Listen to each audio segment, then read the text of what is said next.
Bagaimana jika antimo tidak cukup selama mabuk perjalanan? Perlu diketahui bahwa ada setidaknya 2 senyawa listrik yang produktif pada saat terjadinya mabuk perjalanan. Pertama itu histamin, yang kedua yaitu asetilkolin. Nah, histamin merupakan senyawa listrik yang mengatur gerak. Contohnya, gunung yang seperti berlari atau mobil yang berjalan tapi kita duduk diam mengakibatkan histamin duduk di reseptornya di otak, mengakibatkan saraf mengejar kecepatan gunung dan mobil yang bergerak tadi, sehingga mengakibatkan individu tersebut bisa terjadi pusing. Pada waktu itu juga, asetilkolin juga dikeluarkan. Nah, asetilkolin ini akan menempati posisinya di otak, akan memperburuk rasa pusing yang diakibatkan oleh histamin tadi.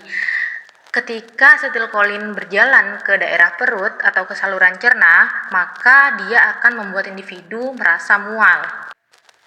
Jadi, obat pertama yang dibutuhkan adalah antihistamin atau biasa kita sebut sebagai obat alergi. Nah, salah satunya adalah diphenhidramin dan dimenhidrinat. Dimenhidrinat ini sendiri adalah gabungan antara diphenhidramin dan kafein. Lebih detailnya yaitu terdiri dari 45% diphenhidramin dan 55% kafein.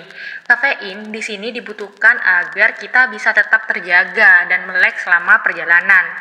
Obat ini bisa diminum setiap 4 atau 8 jam sekali. Atau dengan kata lain bisa diminum 3-4 kali dalam sehari.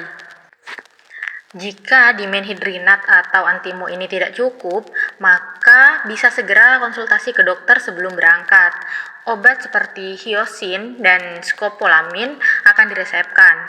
Kedua obat tersebut bekerja dengan cara menghambat ikatan asetilkolin dengan reseptornya atau dengan tempatnya di perut dan juga di otak, sehingga menghentikan dan mengurangi pusing. Selain obat tersebut, bisa juga dengan menyiapkan seduhan jahe yang akan mengurangi efek asetilkolin. Penting juga untuk menghindari makanan pedas agar asam lambung tidak meningkat dan disarankan untuk makan sering tapi sedikit.